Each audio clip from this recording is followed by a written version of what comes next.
ओम श्री परमात्मने नमः। ओम श्री गुरुभ्यो नमः। ओम श्री ऋषिभ्यो नमः। ओम सहना भवतु सहनौ भुनक्तु सह वीर्यं करवावहै तेजस्विनावधीतमस्तु मा विद्विषावहै।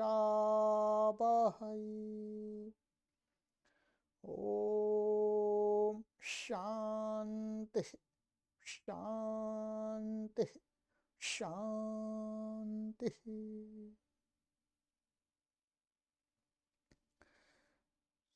सर्वेभ्यो नमः। सभी को सादर नमस्ते। देववाणी संस्कृतम यूट्यूब चलदृश्यं प्रति भवतां भवतीनांच हार्दं स्वागतम। मित्रों, तर्क भाषा को हम पढ़ रहे हैं और आज तर्क भाषा की हम कक्षा संख्या 16 को पढ़ेंगे। 15 कक्षाएं मैंने आपको अभी तक पढ़ा दी हैं। प्लेलिस्ट में कॉलम बना हुआ है तर्क भाषा, तो क्लिक करेंगे तो अभी तक पढ़ाई हुई सभी कक्षाएं आपको क्रम से प्राप्त हो जाएंगी। अधिक जानकारी के लिए आप यहाँ पर संपर्क कर लीजिएगा। और ये ऑनलाइन निःशुल्क संस्कृत शिक्षण केंद्र है। यहाँ पर कोई भी निःशुल्क संस्कृत भाषा को अच्छी प्रकार से अपने गृह पर ही बैठे बैठे सीख सकते हैं। चलिएगा तो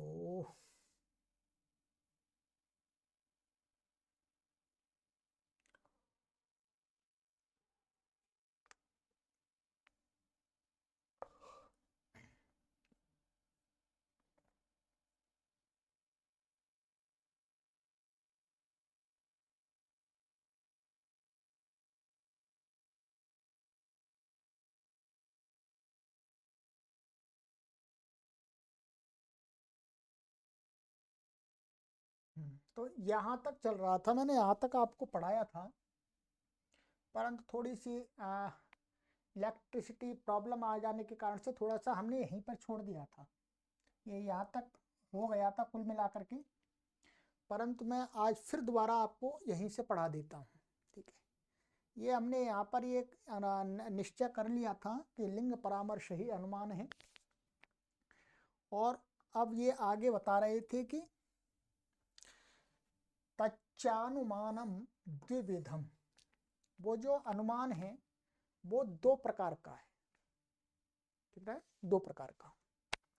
कौन सा बताया था आपको? स्वार्थम परार्थम चेति। एक अनुमान कहते हैं स्वार्थ अनुमानम और दूसरा परार्थ अनुमानम।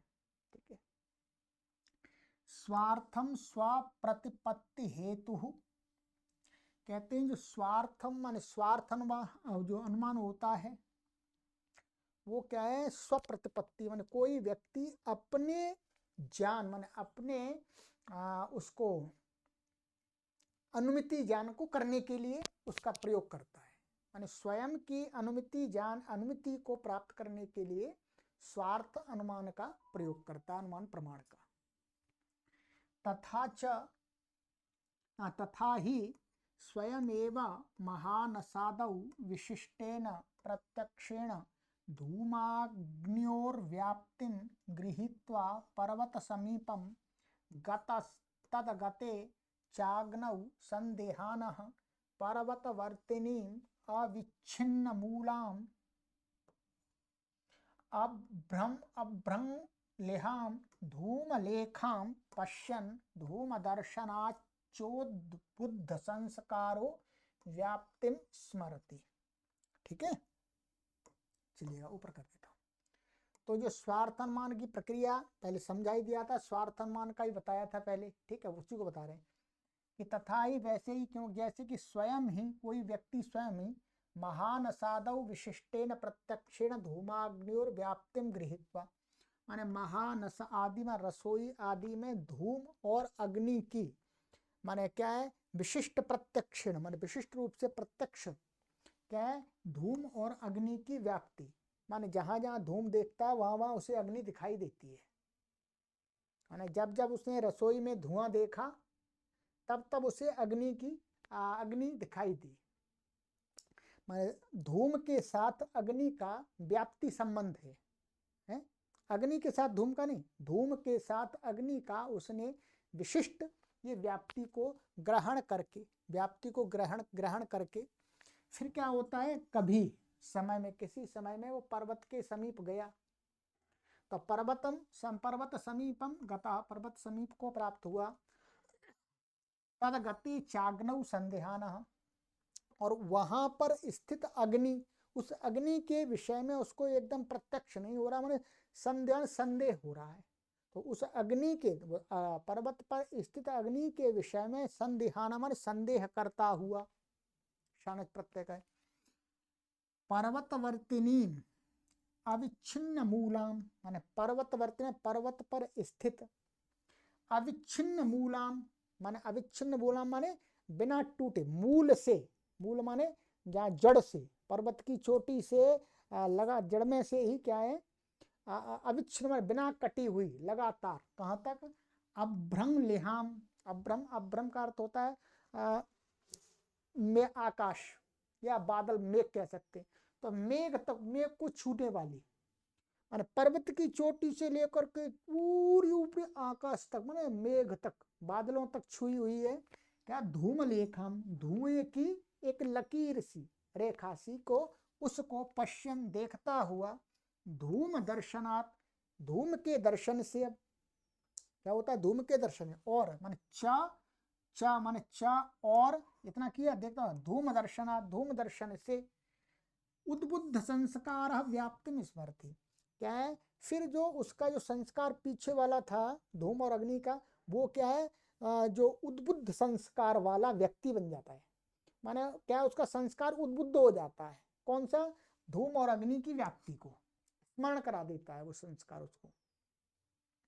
यत्र धूमस तत्र अग्निरिति, क्या होता है, जहां धूम है वहां अग्नि, ठीक है, यत्र धूमस तत्र अग्निरिति, तो ये उसको ये संस्कार वाला बन जाता है। अच्छा, जहां धूम होता है वहां अग्नि होती है, वो पर्वत के धुआं को छोड़ करके वो पीछे की जो स्मृति है, जो संस्कार है महानस आदि में, जो धूम और अग्नि की व्याप्ति, उसको स्मरण करता है।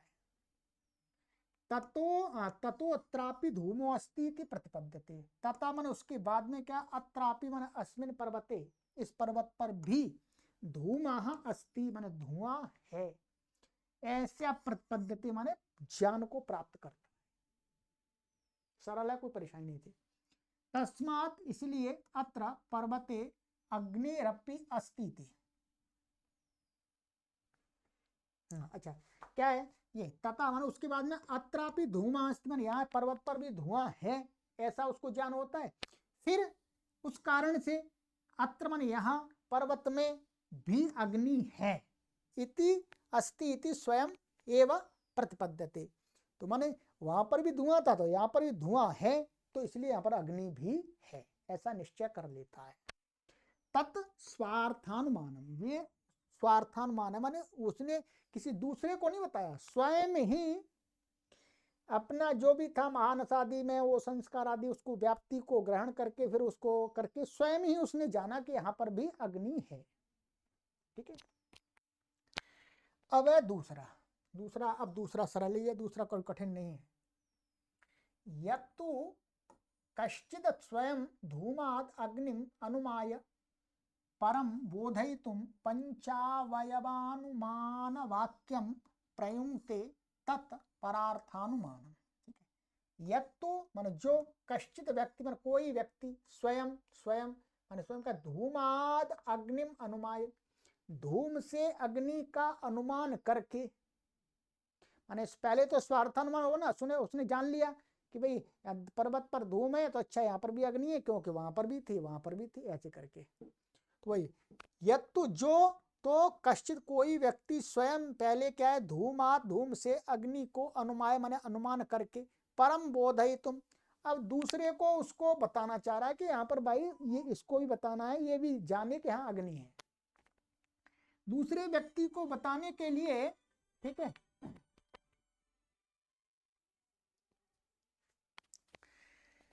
तो कहते हैं दूसरे को बताने के लिए क्या करता है, पंचावयवम अनुमान वाक्यम। ये पंच अवयव माने पंचावयव, ये हमने आपको तर्क संग्रह में विस्तार से खूब पढ़ाया था, ठीक है। तो तर्क संग्रह में आपने पढ़ लिया तो आसानी से समझ में आ जाएगा, फिर भी कोशिश करेंगे। पंचावयव माने पंचावयवम अनुमान वाक्यम प्रयुंक्ते, माने पांच वाक्यों का जो अनुमान वाला जो वाक्य होता है अनुमान प्रमाण के लिए, तो वो उसको प्रयोग करता है। तत्परार्थानुमानम, तो तब जो ये पंच अवयव वाला जो वाक्य को प्रयोग करता है अनुमान प्रमाण के साथ में, तब वो अनुमान क्या होता है, परार्थानुमानम। कहते हैं तद यथा, जैसे कि पर्वतो अग्निमान, पांच वाक्य होते हैं। क्या होता है, प्रतिज्ञा होती है, हेतु होता है, उदाहरण होता है, उपनय होता है और निगमन होता है, ठीक है। ये इसमें प्रयोग हुआ है, लिखा नहीं है, मैं आप देखिएगा। पहला क्या होता है, प्रतिज्ञा। प्रतिज्ञा माने प्रतिज्ञा का अर्थ है पहले किसी बात को वो कहता है कि यह है, माने निश्चय है ये है, फिर उसमें हेतु देता है, इस कारण से है। तो फिर दूसरा नंबर क्या आता है, हेतु का, ठीक है। फिर तीसरा आता उदाहरण, फिर उदाहरण देता है वो,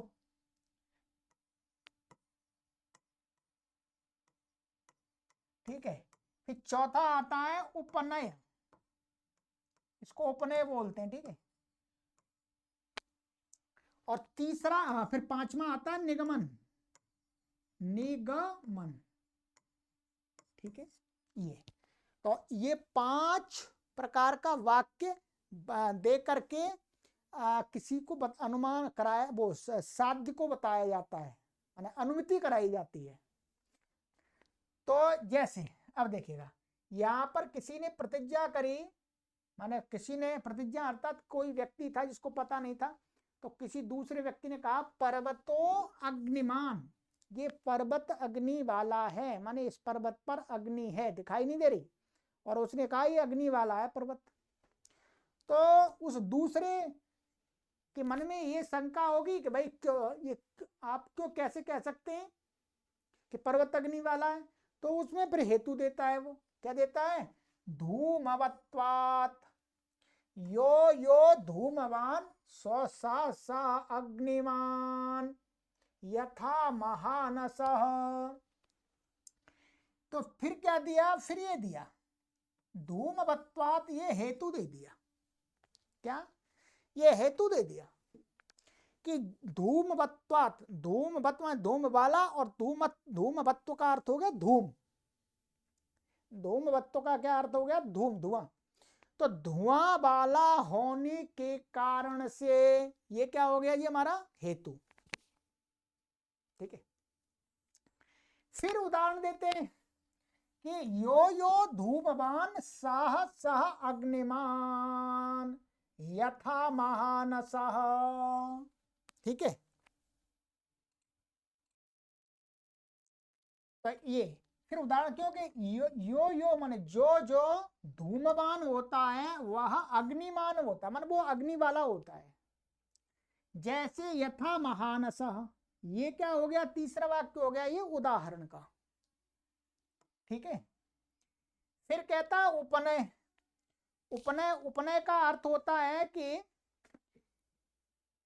तथाच अयम, माने उसी प्रकार से, जो उदाहरण से उसका मिलान करना, उदाहरण से जो प्रतिज्ञा की थी उसका मिलान करना, कि तथाच अयम माने उसी प्रकार से ये पर्वत भी है, ये पर्वत भी कैसा है, उसी प्रकार से है जैसे महानस है, ठीक है। और तस्मात् तथा, ये निश्चय करा दिया। इसलिए तस्मात् माने इसलिए, तथा माने वह, उसी प्रकार से, ये होने के कारण से, वह्निवान पर्वतः, अग्नि वाला ये पर्वत है। ठीक है, तो इसका पूरा एकदम ऐसा समझिएगा इसको। प्रथम वाक्य पर्वतो वह्निमान अग्निमान हो गया ये, अर्थात पर्वत अग्नि वाला है। दूसरा ये प्रतिज्ञा वाक्य होगा। दूसरा हो गया हेतु हो गया हमारा धूमवत्वात्, अर्थात धूम वाला होने के कारण से। फिर हेतु वाक्य हो गया। तीसरा हमारा उदाहरण आ गया यो यो धूमवान सह सोऽग्निमान, माने जो जो धूम वाला होता है वो अग्नि वाला होता है, यथा महानसा, जैसे रसोई। ये हो गया उदाहरण। और चौथा तथा चायम, ये कि उसी तरह यह पर्वत भी धूम वाला है। तथा माने उसी प्रकार से, उसी माने महानस के समान ही ये पर्वत भी क्या है, धूम वाला है। ये हो गया, ये उपनय वाक्य हो गया। फिर पांचवा तस्मात् तथा, इसलिए यह पर्वत भी अग्नि वाला है, तो ये निगमन वाक्य हो गया। ठीक है, तो अब इससे इस प्रकार से क्या है, कोई व्यक्ति पंचावयव वाक्य का अनुमान वाला, पंचावय वाला अनुमान प्रमाण से दूसरे को अनुमिति ज्ञान कराता है, मन दूसरे को अनुमिति ज्ञान होता है, इसलिए इसको परार्थानुमान कहा। ठीक है, आइएगा आगे है हमारा अनेन वाक्येन प्रतिज्ञादिमतः प्रतिपादितात् पंचरूपोपपन्ना लिंगात् परोप्यग्निं प्रतिपद्यते तेनैतत् परार्थानुमानम्। अब उसी को कह रहे हैं अनेन वाक्येन प्रतिज्ञादिमता, माने इस प्रतिज्ञा, हेतु, उदाहरण, उपनय और निगमन, इन वाला वाक्य माने इस वाला अनुमान जो वाक्य है उसके द्वारा क्या प्रतिपादितात पंचरूपोपन्नात लिंगात, लिंग का अर्थ है यहाँ पर अनुमान, माने इस प्रतिज्ञादि वाले इस पंचावय वाले वाक्य के द्वारा माने पंच रूपोपन्न लिंगात, माने पंच रूपों से युक्त। यहाँ पर पंच रूप क्या है आगे बताएंगे, जो हमने प्रतिज्ञा आदि बताया था इसमें पंच रूप में आपको अभी बता देता हूं, पर ये स्वयं बताएंगे, मूल में वही पढ़ेंगे। पंचरूप से युक्त लिंग इसका इससे है कि एक होता है पक्ष धर्मत्व। क्या है, नंबर एक पक्ष धर्मत्व। मैं यहाँ लिख देता हूं, केवल अभी समझाऊंगा नहीं, वहीं पर समझेंगे नहीं कि शब्दों में आगे आएगा। नंबर एक है पक्ष धर्मत्व, ठीक है, और दूसरा है सपक्ष सपक्ष सत्व, सपक्ष सत्व, ठीक है। और नंबर तीन है हमारा विपक्ष व्यावृत्ति, विपक्ष व्यावृत्ति। और नंबर चार है हमारा अबाधित विषयत्व, अबाधित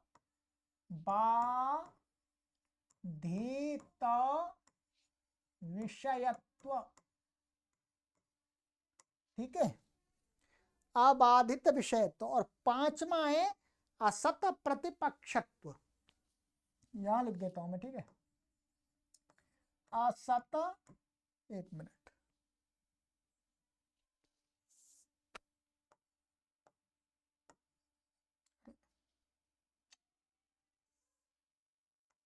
पांचवा है असत प्रतिपक्षत्व,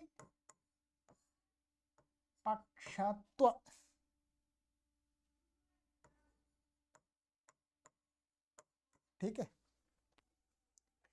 ये क्या है, पंच रूप हैं।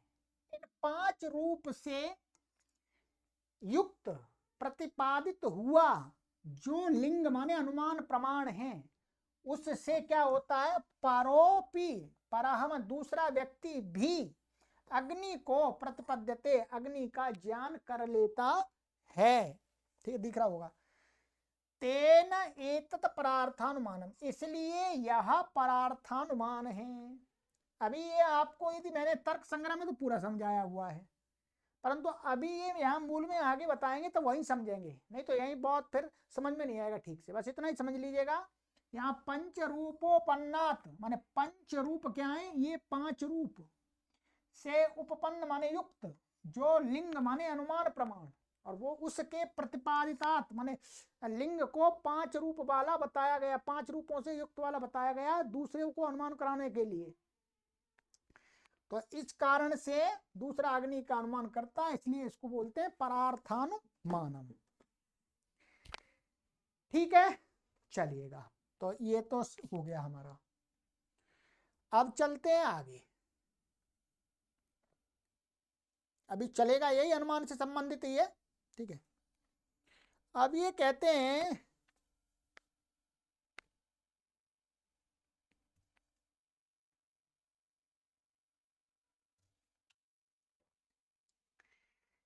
अत्र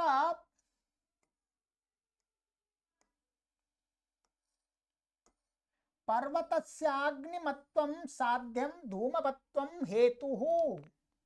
क्या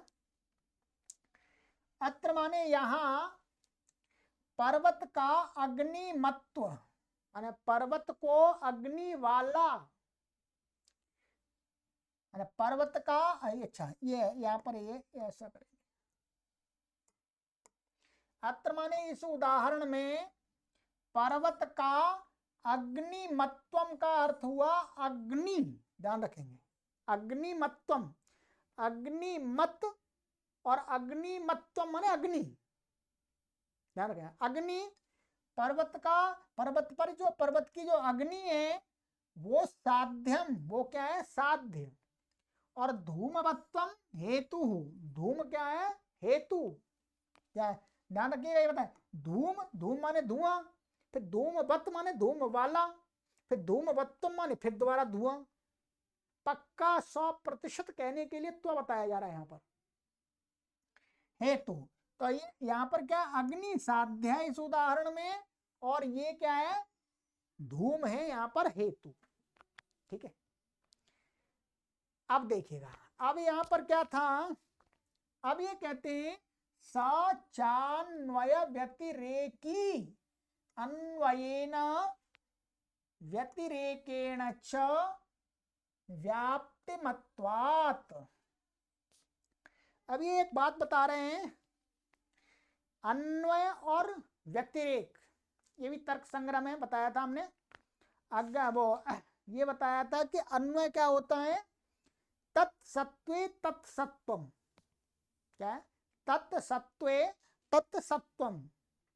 और जो व्यतिरेक होता है तदभावे तदभावः, तद अभावः तद अभावे तद अभावः। अब ये बताएंगे, तो कहते हैं जो ये वाला जो हेतु है, यहां पर हमने जो हेतु दिया है, ये हेतु कैसा हेतु है, या ऐसा हेतु है इसके साथ अन्वय का भी संबंध लगता है। जैसे यत्र यत्र धूमः तत्र तत्र अग्निः, ये तो अन्वय हो गया। तत्सत्वे तत्सत्वम, तत्सत्व माने क्या है, उसके होने पर जो हो, धूम के होने पर अग्नि होती है, इसलिए धूम जहां है वहां पर अग्नि भी होगी।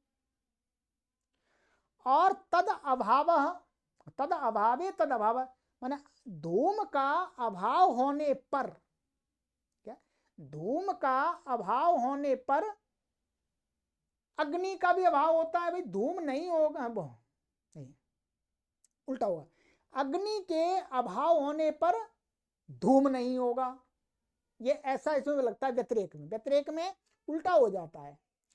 तो यही कह रहे हैं सा च हेतु, माने ये जो हेतु है ये क्या है, अन्वय व्यतिरेकी, अन्वय के साथ और व्यतिरेक के साथ इसका प्रयोग होता है, ये ऐसा हेतु है। तथा ही यत्र यत्र धूमवत्वं तत्र तत्राग्निमत्वं यथा महानसे इति अन्वय व्याप्ति ही, ये अन्वय के साथ व्याप्ति कर दी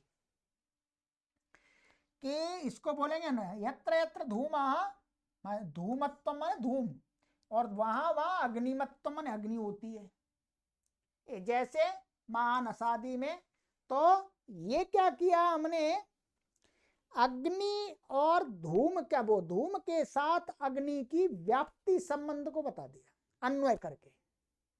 अतः जहां जहां धूम है वहां वहां अग्नि की भी व्याप्ति है,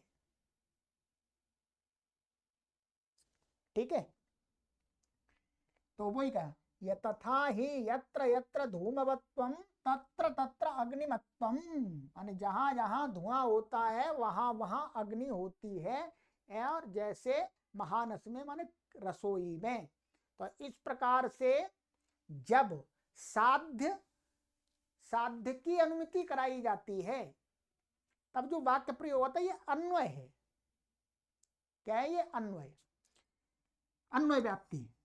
और महान से धूमाग्न्योरन्वय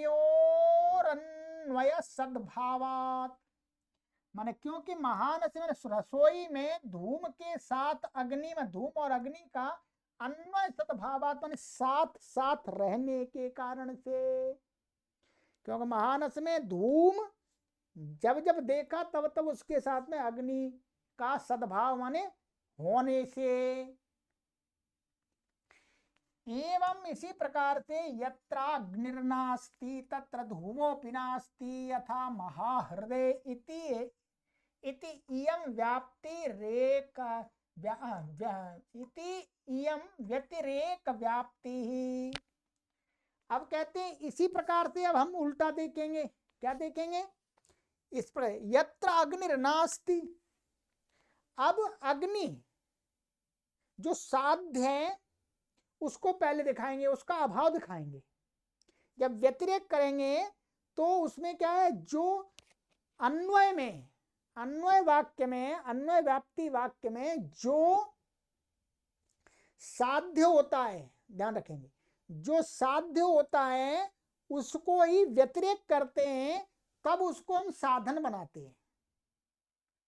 और जब क्या है, उसको जो उसमें अन्वय व्याप्ति वाक्य में जो साधन होता है उसको व्यतिरेक वाक्य, व्यतिरेक व्याप्ति वाक्य में क्या बनाते हैं, साध्य बनाते हैं।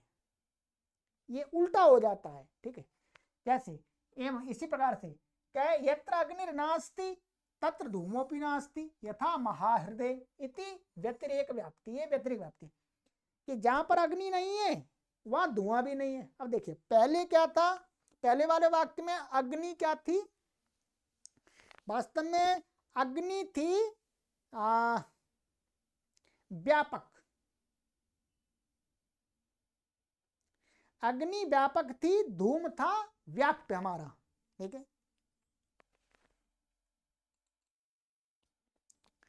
तो जो अन्वय वाला, अन्वय व्याप्ति में जो हेतु होता है, साधन जो हेतु होता है वो व्याप्य होता है, ठीक है, और जो साध्य होता है वो व्यापक माना जाता है। जैसे ये अन्वय, हमारा अन्वय व्याप्ति का वाक्य था, तो यहाँ पर हेतु क्या था, ये क्या है वास्तव में व्याप्य, और यहाँ पर अग्नि, अग्नि क्या है, व्यापक है। ये ध्यान रखेंगे अन्वय व्याप्ति वाले वाक्य में। अब जब व्यतिरेक व्याप्ति का वाक्य करेंगे तो उसमें विपरीत हो जाता है, अर्थात ये व्यापक बन जाएगा, धूम उसमें क्या बन जाएगा, व्यापक बन जाएगा, और अग्नि व्याप्य बन जाएगी, अग्नि क्या बन जाएगी, व्याप्य। तो जैसे यत्र अग्निर्नास्ति, ठीक है, तो ये अग्निर्नास्ति तत्र धूमोऽपि नास्ति, तो यहां पर क्या हो गया, ये व्याप्य था आपका, ये व्यापक है, और यहां पर क्या है, ये व्याप्य बन गया यहां पर अग्नि, और धूम बन गया, क्या बन गया, धूम। ये व्यापक बन गया। यहां पर ये हेतु बन रहा है अग्नि। अग्नि या धूम के अभाव में यहां अग्नि क्या बन रही है? हेतु। भाई धूम नहीं है, तालाब के अंदर महाहृदय, कोई कहे इसका भाई इसमें धुआं है, तो कोई दूसरा कहे धुआं नहीं है। यहां पर साध्य क्या बन गया? साध्य उल्टा हो जाता है। यहां पर साध्य क्या है? धूम नहीं है, धूम का अभाव सिद्ध करना है। उसका हेतु क्या है? अग्नि। जो उसका हेतु के अभाव से साध्य के अभाव को सिद्ध करना है, तो अग्नि यहां पर हेतु बन गई। तो अग्नि नहीं है, अग्नि का अभाव होने के कारण से धूम का भी अभाव है। तो व्यतिरेक में क्या है? उल्टा हो जाता है। ठीक है, तो ये कहते हैं कि यहां पर ये जो धूम व जो हेतु दिया गया है वो क्या है? व्यतिरेक के साथ में भी हम घटा सकते हैं और अन्वय के साथ में भी घटा सकते हैं। माने धूम, परंतु क्या है का ये व्यतिरेक व्याप्ति। महाहृदय धूमाग्न्योर व्यतिरेकस्य सद्भाव दर्शनात्। क्योंकि महाहृत में, तालाब में धूम और अग्नि के व्यतिरेकस्य, व्यतिरेक कौन है? सद्भाव दर्शनात्। क्योंकि वहां पर इनका दर्शन नहीं होता है, मन दिखाई न देने के कारण से। ठीक है,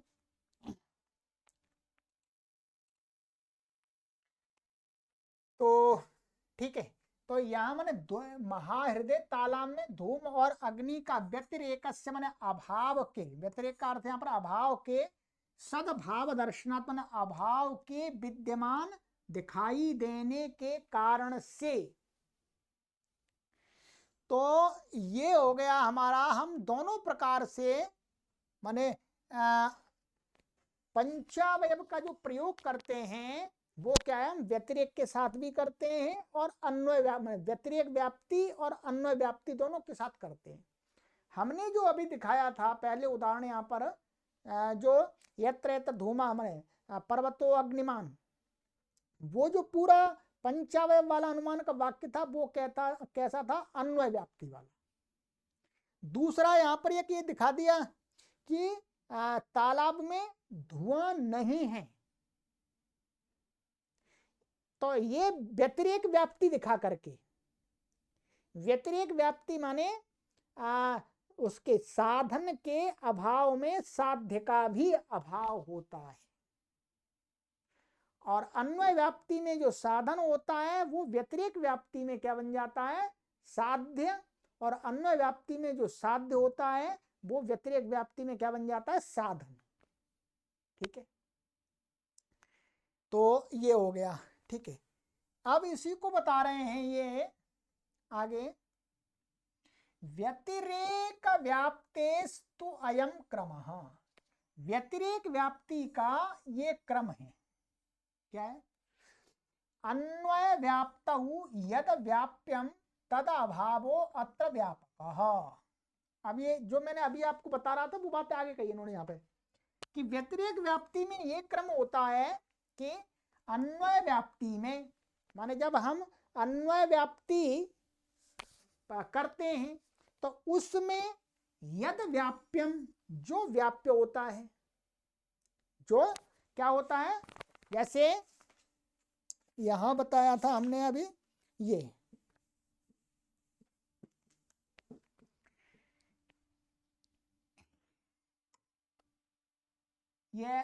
धूम और अग्नि। ठीक है, ये हम अन्वय व्याप्ति में इसको देख रहे हैं। ठीक है, ये क्या है? ये साधन है और ये है साध्य अन्वय व्याप्ति में। ठीक है, अब यहां पर ये क्या बनता है? ये व्याप्य बनता है। यहां पर क्या है? व्याप्य। और ये बनता है व्यापक अग्नि। ठीक है, धूम बन गया। ये अन्वय व्याप्ति वाले वाक्य में क्या होता है जब दिखाते हैं तो उसमें धूम बनता है व्याप्य और अग्नि बनती है व्यापक। ठीक है, और अब वही, तो अब वही कह रहे हैं यद व्याप्यम, जो अन्य व्याप्ति में जो व्याप्य होता है, तद अभावो अत्र, माने उसका अभाव, क्या उसका अभाव यहां पर माने व्यतिरेक व्याप्ति में व्यापक बन जाता है। माने यहां इसका, क्योंकि व्यतिरेक से क्या है, अभाव का बोध कराया जाता है, ध्यान रखेंगे। अन्वय व्याप्ति से किसी का होना ज्ञात कराया जाता है, व्यतिरेक व्याप्ति से किसी का अभाव का बोध कराया जाता है, अभाव की अनुमति कराई जाती है व्यतिरेक व्याप्ति से। तो अब क्या है, धूम का, अब यहां क्या है, व्यतिरेक व्याप्ति में क्या हो जाए, धूमाभाव, क्या है, धूमाभाव, धुआं का अभाव और अग्नि का अभाव, ध्यान रखेंगे, अग्न्याभाव, अग्न्य अभाव, अभाव, ये ठीक है। अब यहां पर ये व्यतिरिक्त व्यक्ति के लिए, तो वही कह रहे हैं यद व्याप्यम, जो व्याप्य होता है, ये व्याप्य, तो उस व्यतिरिक्त व्याप्ति में क्या होता है, तद अभाव, उसका अभाव, धूम का अभाव क्या बन जाता है, व्यापक, ठीक है। और यच्च व्यापकम, जो यहां पर व्यापक हो रहा था, तद अभावो, माने उस व्यापक का अभाव, माने अग्नि अभाव, वो क्या बन जाती है, व्याप्य। और जो व्याप्य होता है वो हेतु होता है, और जो व्यापक होता है वो साध्य होता है। आप घटा लीजिएगा दोनों में। यहां पर ऊपर वाले अन्वय व्याप्ति में धूम व्याप्य बन रहा था, इसलिए हेतु बन रहा है, और अग्नि व्यापक बन रही है, इसलिए ये क्या बन रहा है, साध्य। अब यहां पर व्यतिरेक व्याप्ति में धूम का अभाव, ये क्या बन गया, उल्टा बन गया, ये बन गया व्यापक, क्या बता दिया, ये व्यापक बन गया, धूम का अभाव व्यापक बन गया। तो व्यापक बनने से क्या हो जाएगा, ये व्यापक बनने से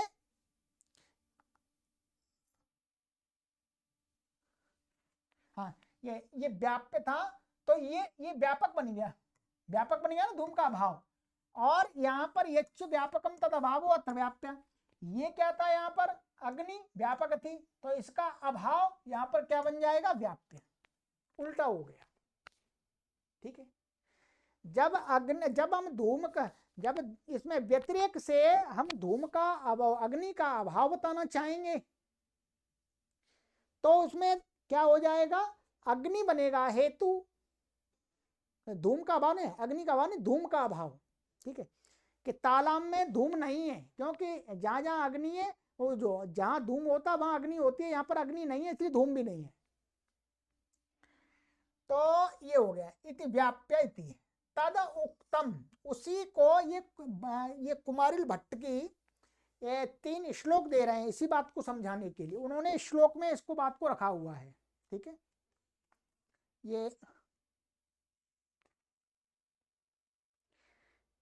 ये श्लोक वार्तिक है, कुमारिल भट्टपाद जी का कोई श्लोक वार्तिक पुस्तक है, उसमें ये श्लोक दिए हैं। तो वो तर्क भाषाकार ने, केशव मिश्र जी ने यहाँ पर उद्धृत किए हैं। क्या है, अब देख ले, समझ लीजिए इसको। कहते हैं व्याप्य व्यापक भावो ही भावयोर यादृक इष्यते, तयोरभावयोस्तस्मात् विपरीत प्रतीयते, अन्वये साधनं व्याप्यं साध्यं व्यापकमिष्यते, तदभावोऽन्यथा व्याप्यो व्यापकः साधनात्ययः, व्याप्यस्य वचनं पूर्वं व्यापकस्य ततः परम्, एवं परीक्षिता व्याप्तिः स्फुटीभवति तत्वतः।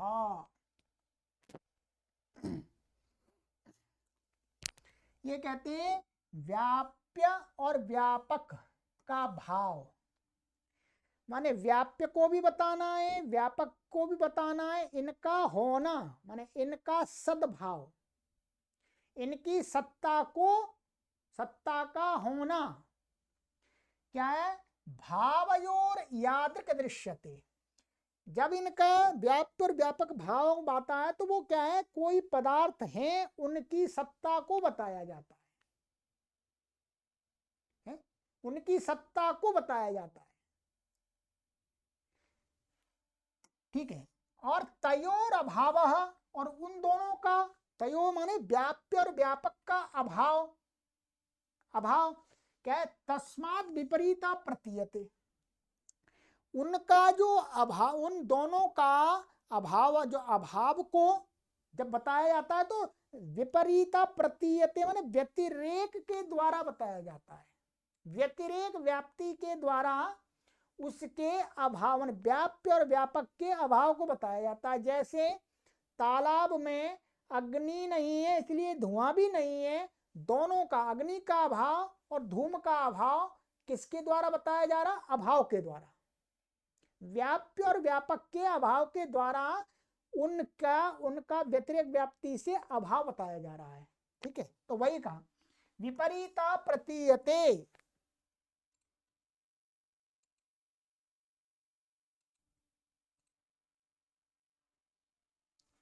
ठीक है, तो ये हो गया तद अभाव अन्यथा व्याप्य, माने व्याप्य और व्यापक साधनात्यय में साधन का अभाव व्यापक बन जाता है। और फिर जो बच गया साध्य, साध्य का तद अभाव का अर्थ है साध्य का, ये तद अभावन साध्य का अभाव अन्यथा व्याप्य माने वो व्याप्य बन जाता है। ठीक है, फिर आगे कहते हैं व्याप्यस्य वचनम पूर्वम, जब प्रयोग करते हैं तब बता रहे हैं अन्वय व्याप्ति में और व्यतिरेक व्याप्ति में कैसे प्रयोग करना होगा। जैसे हम अन्वय व्याप्ति में बताया था यत्र यत्र धूमा तत्र तत्र अग्नि, तो वहां क्या बताया था हमने, जो धूम हेतु है, व्याप्य है, उसको पहले प्रयोग किया, और जो व्यापक साध्य अग्नि है उसको बाद में प्रयोग किया। तो और जो व्यतिरेक वाक्य होता है, व्यतिरेक व्याप्ति के द्वारा दिखाते हैं, तब क्या होता है, तब उल्टा हो जाता है।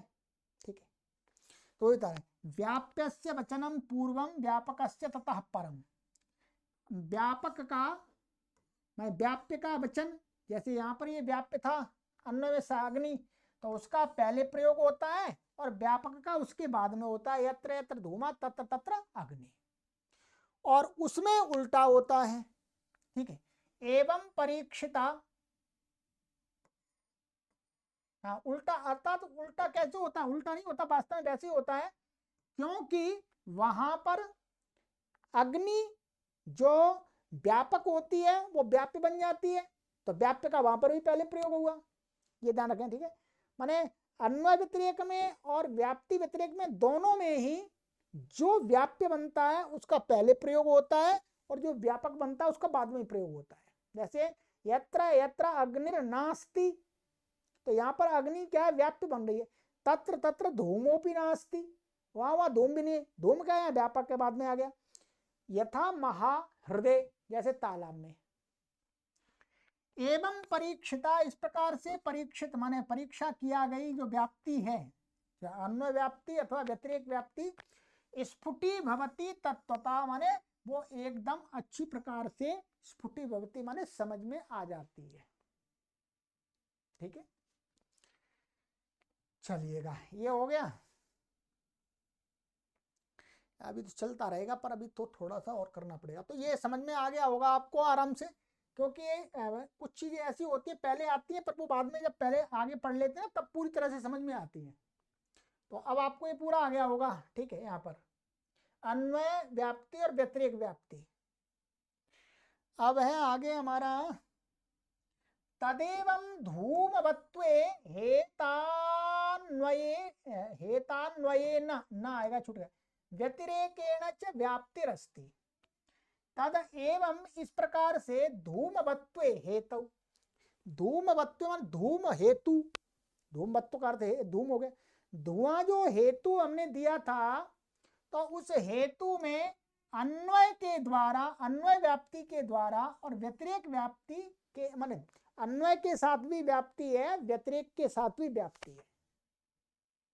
अर्थात जो ये धूम हेतु दिया है उससे क्या है, अग्नि माने धूम का, धूम से जो हम अग्नि जो साध्य है, वो जो धूम ने जहां लक्षण जो हेतु दिया है वो वास्तव में ऐसा है कि उसके साथ में अन्वय व्याप्ति का भी संबंध लग जाता है और व्यतिरेक व्याप्ति का भी संबंध लग जाता है, माने है, ये कह रहे हैं। यत्तु वाक्ये केवलम अन्वय व्यतिरेक अन्वय व्याप्तिरेव प्रदर्शनम तदेकेनापि चरितार्थत्वात्। कहते हैं यत्तु, और जो वाक्य में ऊपर जो वाक्य दिया था यत्र यत्र धूमा तत्र तत्र अग्नि, ठीक है, तो और नहीं पूरा दिया था पंचावय वाला, ठीक है, पर्वतो वहनिमान, तो वहां पर जो हमने वो दिया था हेतु दिया था धूम, ठीक है, फिर उसको हमने उसका क्या किया था, उदाहरण दिया, फिर हमने उपनय किया, ठीक है।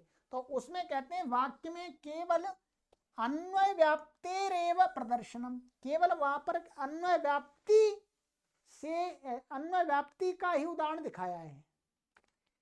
तद एकेनापि चरितार्थत्वात्, क्योंकि अग्नि साध्य, क्या एक ही व्याप्ति से हम वहां पर इसको जान सकते हैं, दोनों व्याप्ति घटाने की आवश्यकता नहीं है कि व्यतिरेक व्याप्ति के साथ भी घटाएं अन्वय व्याप्ति के साथ घटाएं, नहीं, अन्वय व्याप्ति से ही चरितार्थत्वात्, माने वो उदाहरण, वो क्या बोलते हैं, अनुमिति ज्ञान हो जाने से, तत्रापि अन्वयस्य आवश्यकत्वात् प्रदर्शनम, और उसमें भी क्या है, अन्वय व्याप्ति के आवश्यक होने से, माने अन्वय व्याप्ति की आवश्यकता थी वहां पर, इसलिए वहां पर व्यतिरेक व्याप्ति की आवश्यकता है ही नहीं। ऋजु मार्गेण सिद्ध्यतोर्थस्य वक्रेण साधनायोगात्, क्योंकि कुटिल मार्ग से, माने टेढ़े मेढ़े मार्ग से, यानी सिद्ध्यता अर्थस्य, माने अर्थ की सिद्धि करें, क्या है, टेढ़े मेढ़े हम व्यतिरेक व्याप्ति से भी यहाँ पर जान सकते हैं, ठीक है, तो पर वो क्या है, टेढ़ा हो जाएगा, पहले हमको वो तालम में घटाना पड़ेगा, यत्र अग्नि नास्ति तत्र धूमापि नास्ति, अच्छा, फिर यहाँ तो धूम है, तो इसका मतलब तालाब में अग्नि नहीं थी, वो धुआं नहीं था तो अग्नि भी नहीं थी, और यहाँ पर धुआं है तो अर्थात अग्नि है, ठीक है। तो वही कह रहे हैं, ऋजु मार्गेण माने व्यतिरेक व्याप्ति के द्वारा भी अर्थ की सिद्धि, माने जो अनुमिति की सिद्धि, वक्रेण साधन योगात, अच्छा नहीं, ये ऋजु मार्गेण सिद्धता अर्थस्य वक्रेण साधना योगात, क्षमा कीजिए, माने सरल मार्ग से अर्थ की सिद्धि हो रही है, तो फिर टेढ़े मार्ग से, टेढ़े साधन से सिद्ध करना युक्त नहीं है, माने साधन अयोगात, माने साधनस्य अयुक्तत्वात्, तो इसलिए यहाँ पर अन्वय व्याप्ति से ही सिद्धि हो रही है, इसलिए व्यतिरेक व्याप्ति से और घूम घूम करके उसको क्या बताना, ये कहने का भाव।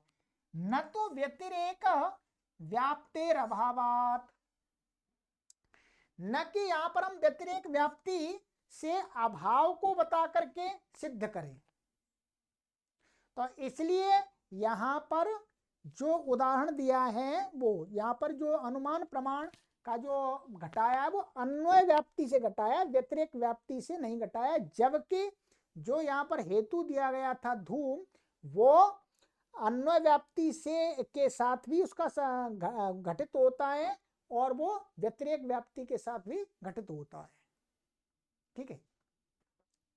चलिएगा, ये हो गया, चलिए आगे अगली कक्षा में करेंगे। अच्छा नहीं, अभी तो है, ये थोड़ा करना पड़ेगा। तद एवं धूमवत्वम हेतुरन्वय व्यतिरेकी, तद एवं वह इसी प्रकार से धूमवत्व मन धूम हेतु, यहाँ पर क्या है, अन्वय व्यतिरेकी, अन्वय व्याप्ति और व्यतिरेक व्याप्ति वाला है। कहीं कहीं पर क्या होता है, कोई हेतु केवल अन्वय व्याप्ति के साथ ही लगता है, व्यतिरेक व्याप्ति के साथ उसका संबंध नहीं घटित होता है। कहीं पर क्या होता है, व्यतिरेक व्याप्ति के साथ ही संबंध लगता है और अन्वय व्याप्ति के साथ नहीं लगता है। ये तर्क संग्रह में आया था, ठीक है।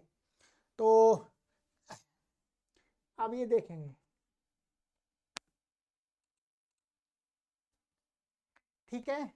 तो ये तर्क संग्रह में आप थोड़ा देखिएगा, यहाँ पर जो अन्वय व्याप्ति और व्यतिरेक व्याप्ति दी थी, उसके बाद में ये बताया था कि कुछ व्याप्ति ऐसी होती है मतलब हेतु के साथ केवल क्या होता है, वो अन्वय व्याप्ति रट घटती है, जिसको बोला है इन्होंने केवलान्वयी हेतु, और ऐसे केवल व्यतिरेकी। तो ये हमने यहाँ पर उदाहरण पढ़े हुए हैं, ठीक है। तो ये कहा है कि ये वाली जो धूम वाली जो हेतु है, ये क्या है, अन्वय व्याप्ति और व्यतिरेक व्याप्ति दोनों के साथ संबंध इसका लग जाता है। एवं इसी प्रकार से अन्यपि अनित्यत्वादौ साध्ये कृतकत्वादयो हेतवो अन्वय व्याप्ति रेकिणो द्रष्टव्या। इसी प्रकार से अन्य जो अनित्यत्व आदि की सिद्धि में जो अनित्यत्व आदि जो साध्य है, कृतकत्वादय माने